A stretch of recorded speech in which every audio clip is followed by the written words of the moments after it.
Hello, good evening everyone. कैसे हो आप सब लोग? पढ़ाई कैसी चल रही है? वीडियोस कैसी लग रही है? पिछले वाला जो मैंने वीडियो अपलोड किया फ्रिक्शन वाला, वो आपको अच्छे से समझ में आया या नहीं आया?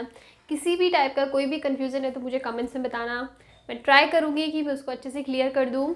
और आज की इस वीडियो में हमने जितनी भी थ्योरी पढ़ी है ना अभी तक, अब उस पर हम लोग न्यूमेरिकल्स करेंगे, ऐसे न्यूमेरिकल्स जो इंपॉर्टेंट है और प्रीवियस ईयर के पेपर में आ चुके हैं। जो आपकी 2 ब्लॉक सिस्टम वाले न्यूमेरिकल्स है वो भी हम लोग इसी पार्ट में करने वाले हैं। तो चलिए शुरू करते हैं। तो सबसे पहला न्यूमेरिकल हम लोग एक लेते हैं कि for example we have a block here. ये हमारे पास ब्लॉक है, ये u इसका हमने मास ले लिया m, ये u वेलोसिटी से चल रहा है। कुछ टाइम ये हमने ले लिया कोई भी रफ सरफेस है, इसका मतलब यहाँ पे फ्रिक्शन होगा। अगर मैं बोलती ना स्मूथ सरफेस है तो फ्रिक्शन नहीं होता, लेकिन रफ सरफेस है तो फिर फ्रिक्शन होगा। ये u वेलोसिटी से जा रहा है और कुछ डिस्टेंस ट्रैवल करने के बाद में यहाँ पे इसकी वेलोसिटी हो जाती है 0। Initial velocity is u and final velocity is 0। तो ये कितने टाइम में 0 होने वाला है और ये कितनी डिस्टेंस ट्रैवल करने वाला है, ये दोनों हमको फाइंड करना है। और इन दोनों के बीच का जो कॉफिशिएंट होता है ना, कॉफिशिएंट ऑफ फ्रिक्शन, वो हमको गिवन है म्यू एस। तो अच्छा, इसमें म्यू एस नहीं होगा, म्यू के होगा, बिकॉज मोशन हो रहा है। तो अब आपको निकालना है कि यहाँ पे कितना टाइम लगने वाला और कितनी डिस्टेंस ट्रैवल करने वाला है। सबसे पहली चीज़ ये देखो कि हमको निकालना पड़ेगा, अगर ये ट्रैवल करा तो इसके पास कुछ ना कुछ एक्सीलरेशन होगी। तो सबसे पहले हमको एक्सीलरेशन निकालनी पड़ेगी। तो आप देखो, ये मास m है, नीचे की साइड क्या लगेगा mg, ऊपर की साइड क्या लगेगा नॉर्मल फोर्स। अब देखो ये इस डायरेक्शन में ट्रैवल करता है और फ्रिक्शन का नेचर है कि ये रिलेटिव स्लिपिंग को अपोज करता है। ये स्टेबल ये जा रहा है तो ये फ्लोर बोलेगा कि तू इधर ही रुक, तो इधर ही रुक, तो ये इस पर पीछे की साइड फ्रिक्शन लगाएगा विच इज एफ के, काइनेटिक फ्रिक्शन होगा बिकॉज ये चल रहा है। तो हमारे पास फॉर्मूला होता है काइनेटिक फ्रिक्शन का, एफ के equals to what, mu K N. ठीक है, और ये एफ के है ना, म्यू के एन होता है, और एफ के की वैल्यू हम लोग क्या लिख सकते हैं, एम ए। देखो एक फोर्स इस साइड लग रहा, इधर की साइड ओनली फोर्स क्या लगेगा, एम ए, यही लग रहा है ना फोर्स। द रीजन इज ये इस डायरेक्शन में जा रहा है। अब इसके अंदर एक इम्पॉर्टेंट चीज़ ये है, आप देखो कि इसकी वेलोसिटी धीरे धीरे कम हो रही है, तभी जाके एक जगह पे रुक रहा है। तो इसका मतलब यहाँ पे क्या हो रहा है, डी एक्सीलरेट हो रहा है, डी एक्सीलरेट हो रहा है। इसका मतलब एक्सीलरेशन क्या होगा, माइनस ए, कम हो रहा है टाइम के साथ, इसलिए हम लोग एक्सीलरेशन को क्या लेंगे, माइनस ए। तो M A equals to minus M A equals to, ये हो जाएगा सॉरी, इधर तो हम लोग टोटल इसकी मैग्नीट्यूड की बात करेंगे, तो इधर हम लोग एम ए लेंगे, M A equals to mu K N, या फिर इधर ही माइनस ले लो, और एन की वैल्यू क्या हो जाएगी, एम जी। एन किसके बराबर है, एम जी के बराबर है। अब एम से एम कैंसिल आउट हो गया, तो ए हमारा बचा माइनस का म्यू के जी। आगे हमारे पास एक्सीलरेशन की वैल्यू, अब देखो हमारे पास एक्सीलरेशन है, हमारे पास फाइनल वेलोसिटी है, हमारे पास इनिशियल वेलोसिटी है। हमको एस डिस्टेंस निकालने कितनी ट्रैवल करी है।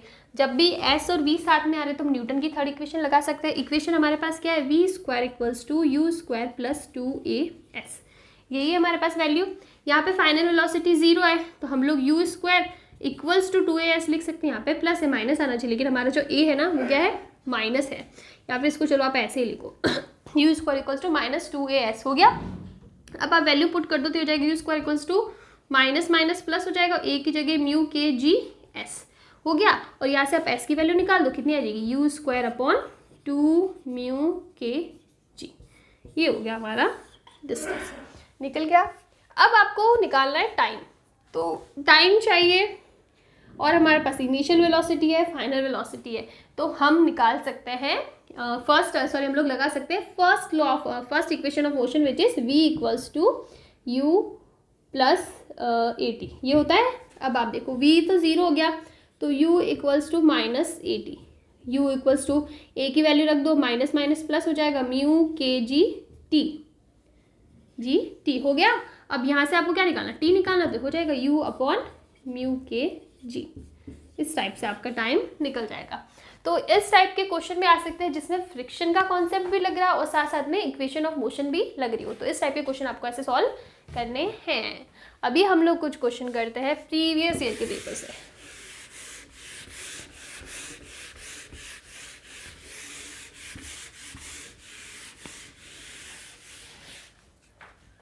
हैव 2 क्वेश्चंस ये दोनों के दोनों क्वेश्चन प्रीवियस ईयर के पेपर में आ चुके हैं। ये तो शायद मेंस 2022 का है और ये 2021 का होगा, दोनों ही क्वेश्चन आ चुके हैं।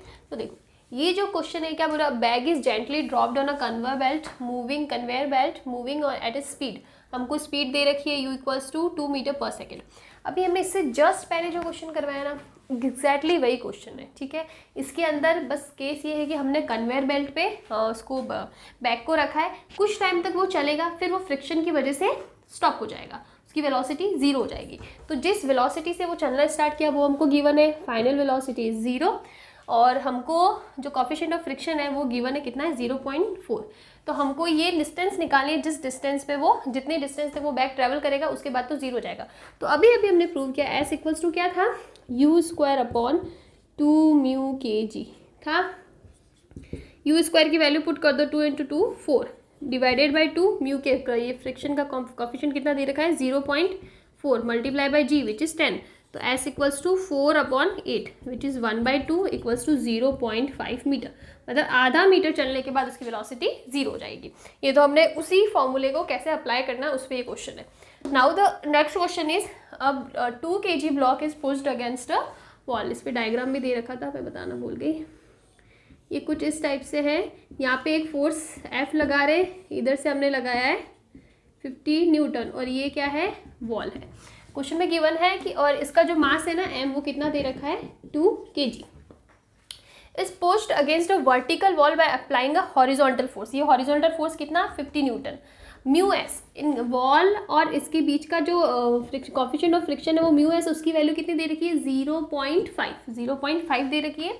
Force F is applied on the block vertically upward find maximum value of F so block does not move upward. ठीक है, इसमें बोल रखा है कि वॉल है, ये वाली मैंने ये वाल लिया, ये वॉल है, ठीक है।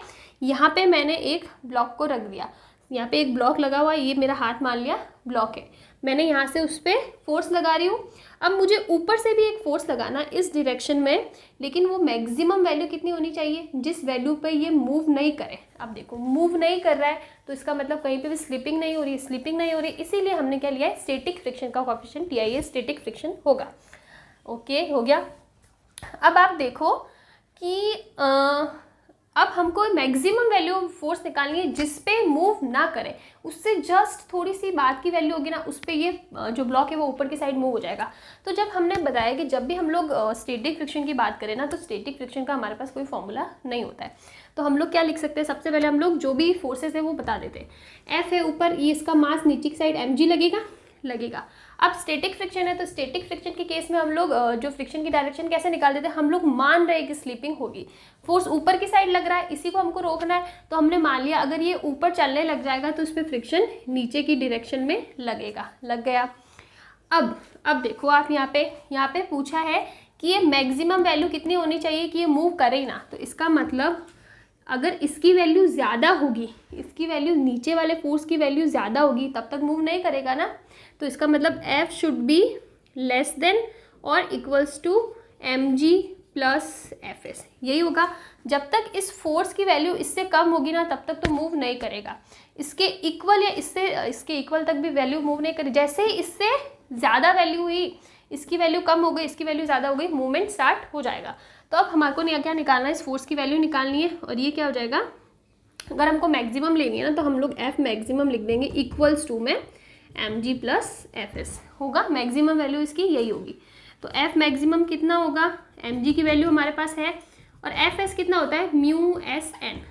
आगे और इसको सॉल्व करो, mg कितना है 2 × 10 20 प्लस μs कितना दे रखा है 0.5, और n की वैल्यू क्या है। अब यहाँ पे देखो n हमने नहीं बनाया, ये जो ब्लॉक है ना वो वॉल को दोनों के बीच में देखिए, ये इस पे लगाएगा इस साइड में, और वॉल ब्लॉक पे किस साइड में डायरेक्शन लगाएगी, इस साइड में नॉर्मल फोर्स। अब देखो ब्लॉक जो है वो वॉल पे लगाएगा इस डायरेक्शन में नॉर्मल फोर्स, और जो वॉल है वो ब्लॉक पे लगाएगी इस डायरेक्शन में नॉर्मल फोर्स। और जब भी हम लोग FBD बनाते हैं ना, हम यहाँ पे FBD की बात करें, तो हम लोग सिर्फ वो फोर्सेस लगते हैं जो उस पर लग रहे, वो किस पे लगाता है उससे हमको कोई मतलब नहीं। तो ये ब्लॉक वॉल पे कौन सा नॉर्मल फोर्स लगा रहा है उससे हमको मतलब नहीं, लेकिन इस पे कौन सा लग रहा है वॉल के थ्रू, वो है n। तो हमको पता है कितना हो जाएगा n। ये n है, सॉरी। अब इस n की वैल्यू देखो कितनी है, ये n और ये 50n दोनों एक दूसरे के ऑपोजिट डायरेक्शन में, मतलब एक दूसरे को बैलेंस कर रहे हैं, तो इसका मतलब n की वैल्यू कितनी हो जाएगी 50। आप यहाँ पे लिख दो 50। इसको सॉल्व करो, कितना हो जाएगा, f maximum equals to 20 plus 1/2 into 50 यानी 25 हो जाएगा। तो हो जाएगा f maximum equals to 45 newton. मतलब 45 न्यूटन तक जब तक फोर्स लगेगा ना तब तक कोई मूवमेंट नहीं है। जैसे ही 46 हुआ ये ऊपर की साइड मूव करने लग जाएगा। इसमें जो मेन चीज़ कैलकुलेट करने की वाली है वो नॉर्मल फोर्स कैसे कैलकुलेट करना है। वो हमेशा नॉर्मल ये mg नहीं होता है, आपको देखना है कि नॉर्मल कहाँ लग रही है। नीचे की साइड नॉर्मल जहाँ पे कॉन्टैक्ट होता है ना उसके परपेंडिकुलर लगता है, तो यहाँ पे नॉर्मल ऐसा होगा। इधर भी इस डायरेक्शन में भी लग रहा है, इस डायरेक्शन में भी लग रहा है, लेकिन आपको चेक करना है कि उस पे कौन सा लग रहा है जिस पे हम निकाल रहे हैं, वो किस पे लगा रहा है उससे हमको कोई मतलब नहीं है। तो इस टाइप से क्वेश्चन सॉल्व करना है। अभी हम लोग नेक्स्ट क्वेश्चन करते हैं। दो बहुत ही इंपॉर्टेंट क्वेश्चन हमारे पास है, दोनों के दोनों क्वेश्चन प्रीवियस ईयर के पेपर में आ चुके हैं and these two are very important question. ठीक है, एक एक कॉन्सेप्ट अच्छे से समझना। सबसे पहले हम बात करते हैं इस क्वेश्चन की। An insect is at the bottom of a hemispherical ditch. ठीक है, हम लोग एक हेमिस्फेरिकल डिच बना देते हैं। 1 second.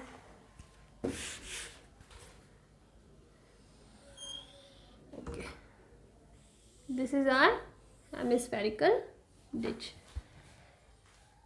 Of radius 1 metre. इसका मतलब ये रेडियस हो गई और ये भी रेडियस हो गई और इसकी वैल्यू कितनी हो जाएगी, r इक्वल्स टू 1 मीटर। हम लोग लिखते नहीं बिकॉज हमको अभी लिखना है, हम लोग साइड में लिख देते हैं r इक्वल्स टू 1 मिनट। ये भी r है और ये भी r है। ठीक है, and it crawls up the ditch but starts slipping after it is at height h from the bottom। अब आप देखो ये यहाँ से चढ़ना स्टार्ट करता है लेकिन एक पॉइंट पे आके वो ऊपर, अगर उसके ऊपर चढ़ने की ट्राई करता है ना तो वो वापस से नीचे गिरना स्टार्ट कर देता है, स्लिप करना स्टार्ट कर देता है। तो हम लोग मान लेते हैं कि मैक्सिमम इस हाइट तक, ये हमारी हाइट हो गई, इस हाइट तक इसको हम लोग पॉइंट ले लेते हैं b और हाँ ठीक है b और ये हो, तो हम लोग या फिर ए देते हैं, पॉइंट ए। इस पॉइंट तक वो चढ़ता है, उसके बाद में अगर वो ऊपर चढ़ने की ट्राई करता है ना तो वो क्रॉल करने लग जाता है। Okay, after it is at height h from the bottom. Coefficient of friction between ground and insect. Ground और इंसेक्ट के बीच में जो कॉफिशिएंट है उसकी वैल्यू है म्यू इक्वल्स टू, और ये की होगा बिकॉज स्लिपिंग हो रही है, which is 0.75। Now find this height h। हमको इसकी हाइट h निकालनी है। ठीक है, चलो हम लोग बना देते हैं। यहाँ पे हमारा ये जो भी इंसेक्ट है वो है, तो इसका मास कैसे होगा, यहाँ पे नीचे mg होगा। अब हम लोग ले लेते हैं कि मान लो ये सेंटर से लेके हमने यहाँ पे एक ये डिस्टेंस ले ली और ये एंगल हमने मान लिया थीटा। अभी हमारे पास कुछ भी कैलकुलेट करने को है नहीं तो हमने ये ले लिया थीटा। अगर ये थीटा है तो अब क्या होगा, ये एंगल भी क्या होगा, थीटा। थीटा के डायरेक्शन में क्या हो जाएगा, ये कंपोनेंट mg cos थीटा होगा और इस डायरेक्शन में ये क्या हो जाएगा, mg sin थीटा। यहाँ तक कुछ प्रॉब्लम है, सिंपली हमने जो भी क्वेश्चन के अंदर दे रखा है वो हमने बना दिया। इंसेक्ट है, इससे ऊपर नहीं जा सकता, इससे ऊपर जाएगा तो स्लिप करना स्टार्ट हो जाएगा, तो हमको ये हाइट निकालनी है। हमने रैंडमली एक एंगल थीटा ले लिया।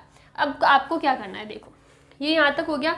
अब ये पार्टिकल, ये जो इंसेक्ट है वो जा रहा है ऊपर, तो इसमें फ्रिक्शन कहाँ लगेगा, नीचे की डायरेक्शन में फ्रिक्शन, सॉरी ये स्लिप करना लग जाएगा, नीचे की साइड स्लिप करना स्टार्ट कर देगा, तो इस पर फ्रिक्शन कहाँ लगेगा, ऊपर की डायरेक्शन में। हम वो कंडीशन ले रहे हैं जहाँ पे स्लिपिंग स्टार्ट हो उस पर। तो अगर ये नीचे नहीं आना चाहता, इस पर नीचे मतलब ये स्लिप ना करे, तो इसके लिए इसके ऊपर फ्रिक्शन कहाँ लगेगा, ऊपर की डायरेक्शन में। हम लोग ये ले लेते हैं फ्रिक्शन की वैल्यू FR। चलो ठीक है, यहाँ तक किसी को कोई प्रॉब्लम नहीं होनी चाहिए। अब हम लोग निकालते हैं हमारी इक्वेशन। हमारी इक्वेशन बोलते हैं कि force of friction equals to mu के इंटू एन होता है। फ्रिक्शन के वाला फॉर्मूला कौन सा लग रहा है, ये वाला, फ्रिक्शन के जस्ट ऑपोजिट वाला ये, इसके अलावा कुछ भी नहीं है, तो हो जाएगा mg sin theta equals to mu के, इसकी वैल्यू दे रखी है 0.75, इसको हम लोग लिख देते 3/4। ठीक है, और n की वैल्यू किसके बराबर होगी, यहाँ पे n का लग रहा है, देखो ये पार्टिकल ऐसे आ रहा है, तो ये जो सरफेस होगा ना वो इंसेक्ट पे ऊपर की डायरेक्शन में बनाएगा, ऐसे ही बनाएगा ना। देखो यहाँ पे दो टाइप के नॉर्मल हो गए। एक नॉर्मल होगा जो ये इंसेक्ट, ये जो सरफेस है ना इसका हेमिस्फेयर का, इसके ऊपर लगाएगा, उसकी डायरेक्शन होगी ऐसे। और एक नॉर्मल क्या होगा, जो ये हेमिस्फेयर का सरफेस इंसेक्ट पे लगाएगा, वो होगी इसकी डायरेक्शन ऐसी। तो हमको सिर्फ वो ही लेना है जो इंसेक्ट के ऊपर ले रहे हैं, बिकॉज हम लोग इंसेक्ट का एफबीडी के काम कर रहे हैं, एफबीडी के ऊपर काम कर रहे हैं, तो ये वाला होगा नॉर्मल। तो ये नॉर्मल की वैल्यू किसके बराबर है, mg cos थीटा। तो इसको लिख देंगे mg cos थीटा। हो गया, mg से mg कैंसिल कर दे तो ये आ जाएगा tan थीटा इक्वल्स टू 3/4। ये वैल्यू आ गई, हम लोग बाकी सारी चीज़ें हटा देते हैं।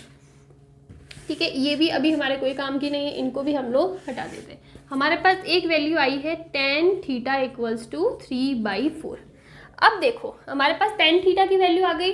अगर मुझे h निकालना है, मुझे पता है कि पूरी की पूरी वैल्यू कितनी है, r है। अगर मैं r में से इस वैल्यू को, यानी अगर मुझे निकालना है, इसको मैं पॉइंट दे देती हूँ AB, तो मैं ऐसे लिख सकती हूँ AB equals to OB minus OA। होगा ना, ये हमारा पॉइंट क्या है, A है पॉइंट। तो अब हमको OA की वैल्यू निकालनी है। तो अगर मैं ये ट्राइंगल ले लेती हूँ कि ये मेरे पास ट्राइंगल है, ठीक है, तो इसमें आप देखो हमको वैल्यू निकालनी है थीटा के सामने वाली साइड परपेंडिकुलर, और ये हो जाएगा बेस। तो हमको चाहिएगा, क्या चाहिएगा ये निकालने के लिए, और हमारे पास ये वैल्यू नहीं है तो हम लोग इसकी बात नहीं करें, लेकिन ये वैल्यू है। अरे यार ये थोड़ा सा कन्फ्यूजन हो जाएगा, मैं अलग से बताती हूँ, सुनो।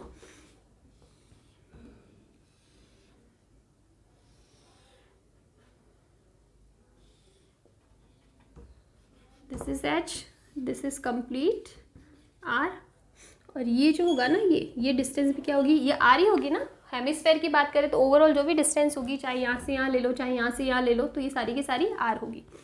अब आप देखो ये एंगल है मेरे पास थीटा, और मुझे OAB हो गया। मुझे क्या निकालना है, मुझे निकालनी है OA की वैल्यू, और हमारे पास इसकी वैल्यू नहीं है, लेकिन इसकी वैल्यू है, और ये वैल्यू निकालनी है। तो इसमें कौन सा एंगल लगने वाला है, थीटा के सामने वाली side perpendicular, base and hypotenuse. तो हमारे पास हाइपोटेनस चाहिए एंड बेस चाहिए, तो इसके लिए हमारे पास लगेगा cos थीटा। तो cos थीटा इक्वल्स टू हो जाएगा, cos थीटा इक्वल्स टू हो जाएगा बेस मतलब OA अपॉन R हो जाएगा। और OA की अगर मैं वैल्यू निकालूँ तो कितना आ जाएगा, R cos थीटा होगा। अब ये वैल्यू हमको इसमें पुट करनी है, तो हमको निकालना AB इक्वल्स टू OB कितना है, R minus R cos theta. तो इसका मतलब जो H आएगा ना, H कितना आएगा, R minus R cos theta होगा। अब आप देखो हमारे पास tan थीटा की वैल्यू है, tan थीटा की वैल्यू है, तो हमको cos थीटा की वैल्यू निकालनी, कितनी हो जाएगी, cos थीटा हो जाएगा √9 + 16 कितना होता है, 5 होता है। तो cos थीटा हो जाएगा, ये होता है कितना होता है, परपेंडिकुलर अपॉन बेस, और हमको चाहिए cos theta which is base which is 4/7, तो 4/5, 4/5 हमारे पास वैल्यू आ जाएगी cos थीटा की। तो हम लोग निकालेंगे H equals to R minus R 4R/5 होगा। तो अब आप देखो ये मैं हटा देती हूँ, ये B में हटा देती हूँ सारी चीज़ें। अब हमारे पास आ जाएगा H equals to R minus 4R/5, और R की वैल्यू हमारे पास गिवन है कितनी, 1। तो H इक्वल्स टू क्या हो जाएगा, 1 माइनस 4/5 विच इज 1/5। तो ये कितना हो जाएगा, 0.2 मीटर की हाइट तक ये जाएगा। उसके बाद में स्लाइड करना स्टार्ट हो जाएगा। थोड़ा सा कॉम्प्लिकेटेड क्वेश्चन है, इसीलिए काफ़ी इंपॉर्टेंट क्वेश्चन भी है। ये क्वेश्चन के अलावा एक और क्वेश्चन और होता है मिट्टी वाला, कि आप एक डिस्क है, डिस्क के ऊपर मिट्टी रखना स्टार्ट करते हो तो वो एक कॉनिकल शेप ले लेगा, तो कितनी हाइट तक वो बन पाएगा, उसके बाद में वो मिट्टी नीचे गिरने लगेगी। ये भी एक ऐसा क्वेश्चन है, वो भी इसी कॉन्सेप्ट, एक्चुअली वो इससे थोड़ा इजी रहता है, उसमें आप डायरेक्टली एंगल ऑफ रिपोज वाला फॉर्मूला लगा सकते हो। तो अगर वो क्वेश्चन आपको कहीं मिलता है तो वो भी सॉल्व करना, अदरवाइज मैं करवा दूंगी एंड में अगर टाइम बचा तो इस साइड से आपको ये क्वेश्चन करना है। थोड़ा सा ट्रिकी है, लेकिन आपको इसका जो पैटर्न है, इसका जो कॉन्सेप्ट है वो समझना पड़ेगा। चलो अभी हम लोग इस क्वेश्चन की बात करते हैं। क्वेश्चन में हमको गिवन है 2 masses, M1 which is 5 kg and M2 is 10 kg। M1 and M2 ये मैं हटा देती हूँ ताकि थोड़ा स्पेस हो जाएगा। हाँ ठीक है। 2 masses are connected by an inextensible string over a frictionless pulley are moving as shown। ये दोनों के दोनों मासेस किससे कनेक्टेड है, एक स्ट्रिंग से कनेक्टेड है जो इनएक्सटेंसिबल है, उसमें कोई भी स्ट्रेच नहीं आ रहा है, सॉरी स्ट्रेच क्या, उसमें कोई भी एलोंगेशन नहीं हो रहा है। एंड एक पुली से कनेक्टेड है विच इज मासलेस। तो पुली मासलेस है तो इसको हमको मास लेने की जरूरत नहीं। And also frictionless are moving as shown the coefficient of friction of surface. अब देखो यहाँ पे तो फ्रिक्शन हो नहीं रहा है बिकॉज ये तो किसी से कांटेक्ट में है नहीं, ये और ये फ्लोर कांटेक्ट में, तो ये वाला जो है ना coefficient of friction which is given which is mu equals to 0.15, ये हमको गिवन है। The minimum weight m that should be put on the top of m2 to stop the motion. Okay, दो मास कनेक्टेड है और इनके बीच में motion हो रहा है इस डायरेक्शन में, ये हमारी हो गई एक्सीलरेशन। अब हमको m2 के ऊपर एक ऐसा मास रखना है जिसको रखते ही ये मोशन बंद हो जाए और ये वापस नॉर्मल रेस्ट पे आ जाए। हमको ये वाला मास निकालना है। तो हम लोग कैसे निकालेंगे? हम लोग सबसे पहले बात करते हैं कि ऑलरेडी मोशन हो रहा है, ठीक है, मोशन हो रहा है तो हम लोग दोनों की इक्वेशन लिख देते हैं जो हमने पुली में पढ़ा था। अगर मैं बात करूँ FBD बना दो, FBD सबसे पहले किसका, m1 का। तो m1 के केस में देखो एक्सीलरेशन हो रहा है नीचे, ये ले लिया हमने m1g नीचे की साइड, तो इसका मतलब नीचे वाला फोर्स ज़्यादा हो जाएगा, तो ये हो जाएगा m1g minus T equals to m1a होगा। m1g की वैल्यू कितनी, m1 दे रखा है कितना 5, तो ये हो जाएगा 50 minus T equals to 5a, ये हमारे हो गई इक्वेशन नंबर 1। अब सेम चीज़ हमको करनी है इस वाले केस में। अब यहाँ पे लग रहा है फ्रिक्शन, तो फ्रिक्शन की डायरेक्शन क्या होगी, मोशन हो रहा है इस डायरेक्शन में तो ये अपोज करेगा, तो फ्रिक्शन क्या लगेगा, इस डायरेक्शन में फ्रिक्शन लगेगा Fr, ठीक है। वो कौन सा होगा, काइनेटिक फ्रिक्शन होगा, बिकॉज अभी हम लोग मोशन ले रहे हैं, हमने अभी तक रोका नहीं, अभी तक हम लोग मोशन ले रहे हैं, तो इस डायरेक्शन में क्या लगेगा, फ्रिक्शनल फोर्स लगेगा। तो अब देखो आपको ये कैसे कैलकुलेट करना है। अब हमारे पास यहाँ पे ये हो जाएगा m प्लस m2g होगा, m प्लस m2g, और ऊपर की साइड में क्या लगेगा, नॉर्मल फोर्स लगेगा। इसको अच्छे से एक्सप्लेन करते हैं। अगर मैं बनाऊं FBD, अगर मैं बना दी हूँ FBD किसका, इसका m2 और इसके ऊपर मास रख दिया m, इधर लग रही है टेंशन T और इस डायरेक्शन में क्या लगेगा, फ्रिक्शनल फोर्स लगेगा। यहाँ पे क्या लगेगा, m प्लस m2g, ये ग्रेविटेशनल फोर्स लगेगा, और ऊपर की साइड क्या लगेगा, एक नॉर्मल फोर्स लगेगा।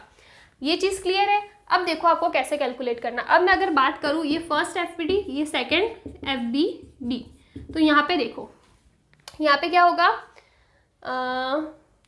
T इक्वल्स टू FR होगा ना। ये दोनों जो फोर्सेज है वो एक दूसरे को बैलेंस करें, तो हम लोग लिखेंगे FR equals to T। Sorry, इधर वो भी है, एक्सीलरेशन भी है, तो ये हो जाएगा, कैसे होगा, इस डायरेक्शन में हो रहा है तो इसका मतलब T ज़्यादा है, जिस भी डायरेक्शन में एक्सीलरेशन लगता है उधर की साइड वाला फोर्स ज़्यादा होता है, तो हम लोग लिखेंगे T minus FR equals to MA। उधर M क्या है, दोनों हैं, तो इधर हो जाएगा M plus M2 multiply by the acceleration. इस टाइप से आपको फॉर्मूला हो जाएगा। अब T की वैल्यू भाई हमको नहीं पता, और FR की वैल्यू क्या होती है, म्यू N, म्यू की वैल्यू हमको गिवन है 0.15।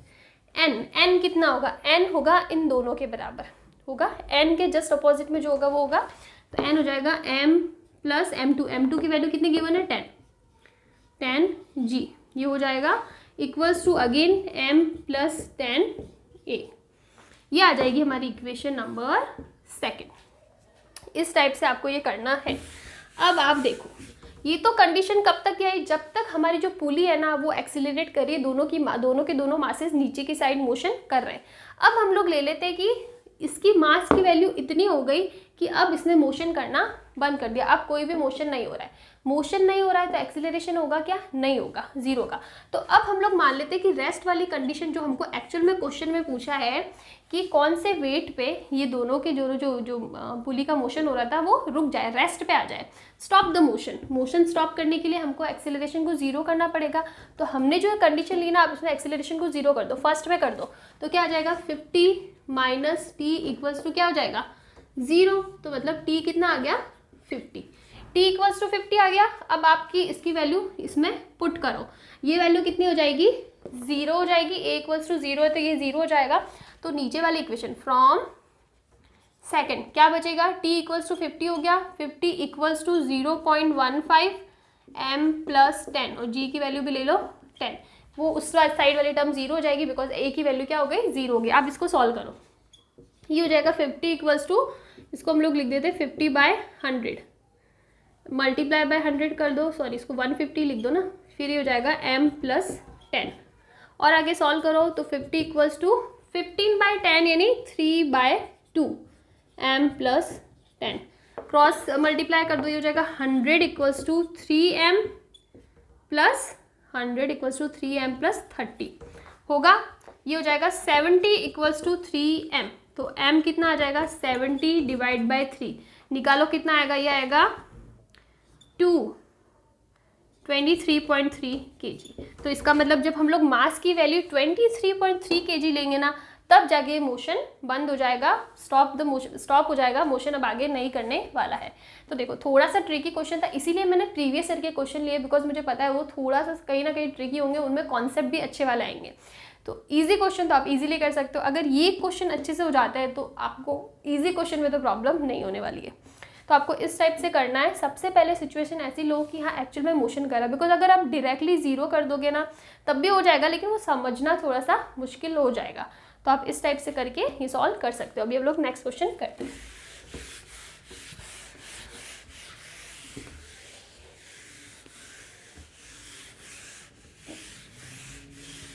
जो मैंने एक क्वेश्चन बताया था ना कि वो मिट्टी के ढेर वाला, तो उसमें क्या होगा कि एक डिस्क लिया है, ठीक है, ये डिस्क है हमारे पास।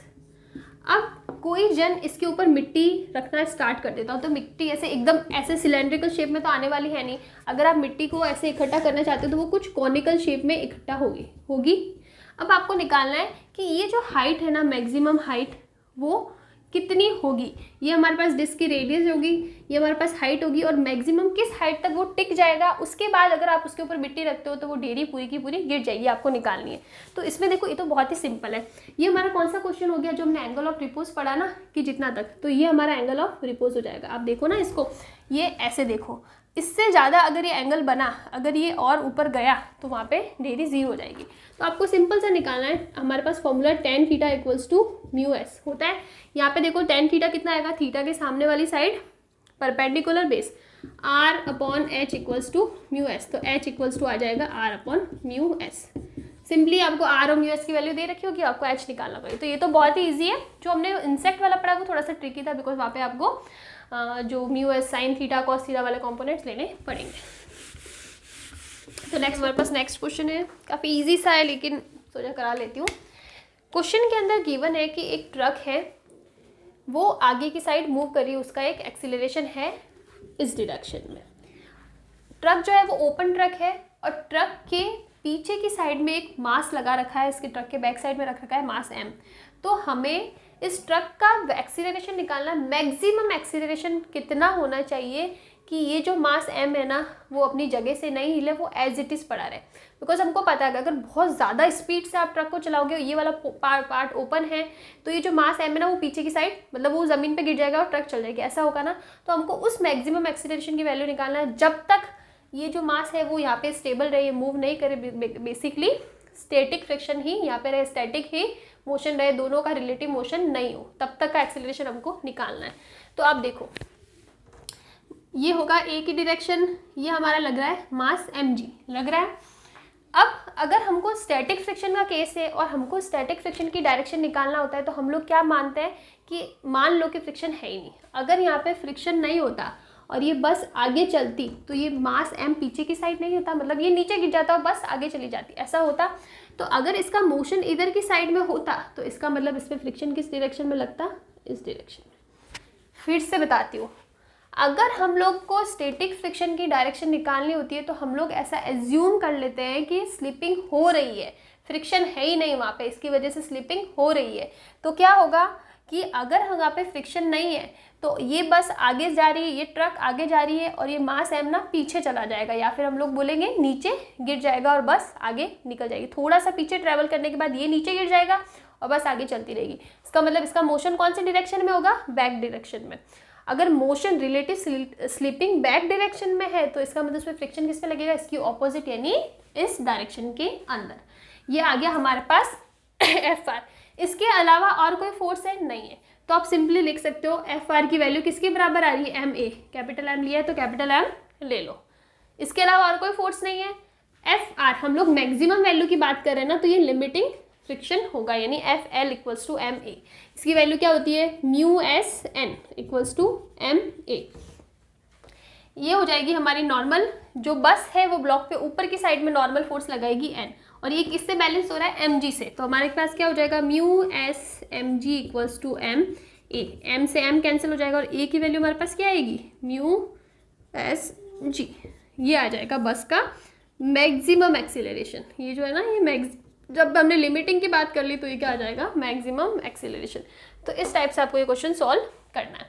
अब देखो, अब एक क्वेश्चन हम लोग करते हैं विच इज़ वेरी इंपॉर्टेंट। हमने ले लिया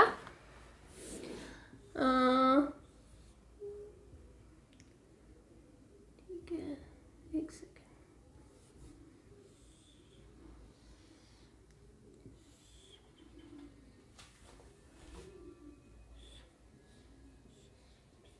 ये मास ले लिया M2, ये मास ले लिया M1 और ये क्या है, ये कोई भी टेबल है, ठीक है, ये हो गया T। तो हमारे पास एक पुली वाला केस है, एक पुली से एक स्ट्रिंग लगा रखी है, एक मास M1 कनेक्ट कर रखा है और एक मास M2 कनेक्ट कर रखा है। अब यहाँ पे हमको ऐसा वो वैल्यू निकालनी है, फ्रिक्शन की वो वैल्यू निकालनी है जिस वैल्यू पे find the value of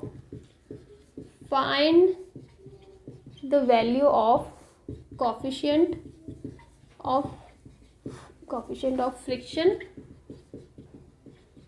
at which the whole system is in equilibrium.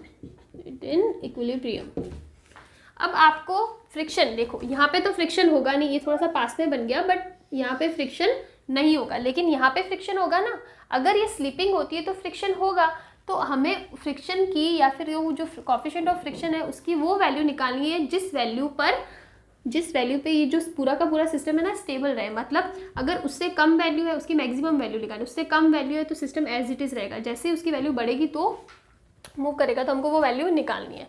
तो सबसे पहले देखो, ये T होगा और ये क्या होगा, M1G। तो यहाँ पे और कोई फोर्स लग रहा है, नहीं लग रहा है। और हम लोग रेस्ट की बात करें तो एक्सीलरेशन तो क्या हो जाएगा, 0 हो जाएगा, एक्सीलरेशन हमारे पास नहीं है। तो हम लोग लिख सकते हैं T = M1G होगा इक्वेशन मेरे पास। अब हम लोग यहाँ पे बात करते हैं, तो यहाँ पे ये फोर्स होगा M2G, ऊपर की साइड नॉर्मल फोर्स लगेगा N। अब यहाँ पे देखो काइनेटिक फ्रिक्शन की बात, जब भी हमने बोला ना सिस्टम रेस्ट पे है, इक्विलिब्रियम में, इसका मतलब ये मोशन नहीं कर रहा है। अगर मोशन नहीं कर रहा है तो इसका मतलब स्टैटिक फ्रिक्शन की बात करें। और स्टैटिक फ्रिक्शन में डायरेक्शन कैसे निकालते हैं, मान लो कि यहाँ पे फ्रिक्शन था ही नहीं, तो जब ये ऐसा होगा तो उस केस में ये नीचे आने लग जाएगा, नीचे की साइड मूव करेगा, तो इसका मोशन इस साइड में होगा, तो इस पर फ्रिक्शन किस डायरेक्शन में लगेगा, इस डायरेक्शन में, विच इज स्टैटिक फ्रिक्शन लगेगा इस डायरेक्शन में। और ये हमारा क्या है, टेंशन T। तो यहाँ पे आप देखो इस केस में हमारे पास आ गया T = Fs, इसके अलावा और कोई फोर्स है, नहीं फोर्स है, तो हो जाएगा T = स्टैटिक फ्रिक्शन, मूवमेंट नहीं है तो एक्सीलरेशन था 0, T = Fs। तो T की वैल्यू हमारे पास क्या है, M1G। Fs की वैल्यू क्या होती है, μs × n। M1G = μs, n की वैल्यू कितनी होगी। और हम लोग मैक्सिमम बात कर रहे हैं ना, तो हम लोग यहाँ पे लिमिटिंग फ्रिक्शन भी ये वाला लिमिटिंग फ्रिक्शन भी ले सकते हैं, ये तो μs ही होता है। और n की जगह क्या है, M2G, G से G कैंसिल हो गया और हमारे पास जो μs की वैल्यू आई वो कितनी आई, M1/M2। This is our value.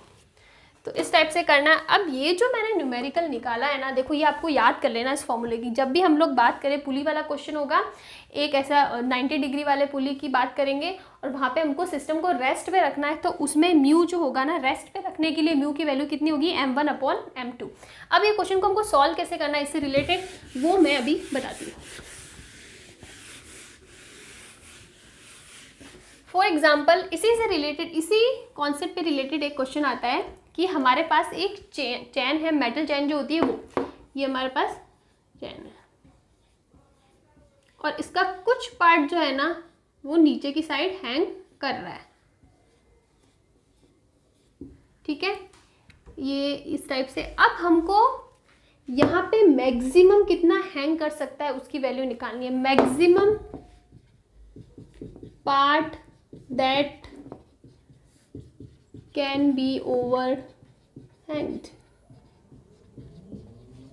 देखो आप एक टेबल ले लो, इस टाइप से टेबल होगा और आप इस पर चैन लगाओ, तो थोड़ा सा नीचे रहेगा ना तब तक वो स्टेबल रहेगा। अगर आपका नीचे वाला पार्ट ज़्यादा बढ़ गया ना तो पूरी की पूरी स्लिप होकर वो नीचे नहीं आ जाएगी। ऐसा होता है ना कि अब यहाँ पे ही देख लो, इतना है तो ठीक है, इतना है तो ठीक है, अब ऐसे जैसे करूँगी नीचे की साइड गिरने लगता है। तो वही केस स्टैंड के अंदर होगा कि कुछ यहाँ पे कुछ वैल्यू तक तो ठीक है, लेकिन जैसे ही इस पार्ट को अगर मैं और ज़्यादा नीचे लेके आऊँगी ना तो ये पूरा का पूरा स्लिप करके नीचे हो जाएगा। तो यहाँ पे देखो, हमको जो हमने जस्ट अभी कॉन्सेप्ट पढ़ा उससे कैसे लिंक करना है, हमको यहाँ पे वैल्यू ये हमने ले लिया m1, यहाँ पे ले लिया ये m1, पहले वाले केस से लिंक कर रही हूँ, ये हो गया m2। अभी हमको इस सिस्टम को क्या करना है, रेस्ट पे रखना है। मतलब ये जो m1 है, ये m2 है, इनकी वैल्यूज़ इतनी होनी चाहिए कि ये नीचे की साइड स्लिप नहीं करे, मतलब रेस्ट पे रहे, उसमें कोई भी मोशन नहीं हो। तो हमारे पास क्या है, अब सबसे पहले हमारे पास जो फॉर्मूला है वो है म्यू इक्वल्स टू m1/m2। ठीक है, ये तो ठीक है लेकिन हमारे पास मास नहीं गिवन है, हमको सिर्फ गिवन है कि इस पूरी की लेंथ कितनी है l और पूरे का मास कितना है m। पूरी चैन की लेंथ है l और पूरी चैन का मास है m। तो अगर मुझे इस पार्ट का, हमने ले लिया कि ये वाला पार्ट इसकी लेंथ है x, इस पार्ट का मास निकालना है और बचे हुए पार्ट का मास निकालना है। तो ये हमने पढ़ा था, याद करो जब हमने मैसिव रॉड की बात करी थी ना टेंशन वाले टॉपिक में, तब हमने पढ़ा था कि अगर हम लोग को x पार्ट का टोटल पार्ट का मास, टोटल लेंथ l का मास कितना है, m है। अगर मैं एक ले लेती हूँ मास तो इसका कितना होगा मास, m/l। उसी टाइप से अगर मुझे x लेंथ, ये हमारी x लेंथ है ना, x लेंथ का मास चाहिए तो कितना होगा m/l इंटू x। ठीक है, और ये तो हो गया इसका सिर्फ लेंथ, अब उस मास हो गया, सॉरी। अगर हमको उसका पूरा वेट ये नीचे की साइड हैंग करेंगे ना तो ये इसको g से मल्टीप्लाई नहीं करेंगे हम, तो ये हो जाएगा m/l x g होगा। पूरा का पूरे का मास कितना है mg, कैपिटल mg। तो अगर मुझे इसका मास निकालना है तो इस पूरे में से मैं इसका मास निकालूंगी तो इसका मास निकल जाएगा ना, तो वो क्या हो जाएगा mg माइनस क्या, ये वाली वैल्यू m/l xg होगा। चलो ठीक है, हमारे पास चीज़ आ गई। अब हमको म्यू की वैल्यू पुट करनी है, तो म्यू का हो जाएगा हमारा mu equals to m1/m2। m1 कितना है, ये वाला मास which is m/l xg। m2 क्या है, ये वाली value which is mg, common ले लो, ये हो जाएगा 1 - x/l होगा। अब यहाँ पे क्या कैंसिल हो रहा है, देखो mg से mg कैंसिल हो रहा है। ठीक है, तो ये बच जाएगा म्यू इक्वल्स टू x/l ही होगा और 1 - x/l, ये वैल्यू बच जाएगी। अब आप देखो इसको हम लोग लिख सकते हैं, इसको आगे और सॉल्व करो तो ये हो जाएगा x और ये होगा l माइनस x और l से l कैंसिल हो जाए। ओके, ये वैल्यू आ गई हमारे पास म्यू की। तो x equals to mu upon 1 plus mu l। तो इस टाइप से क्वेश्चन होगा।